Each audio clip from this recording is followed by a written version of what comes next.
it requires a paradigm or awareness shift. When you're salesperson to sales leader, you have to change the definition of success.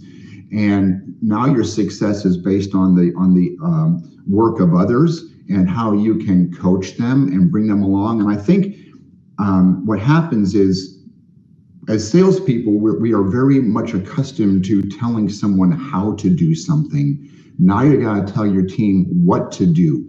Here's the sales goals that we have. Here's the margin or the metrics, or here's all these achievements you're trying to get.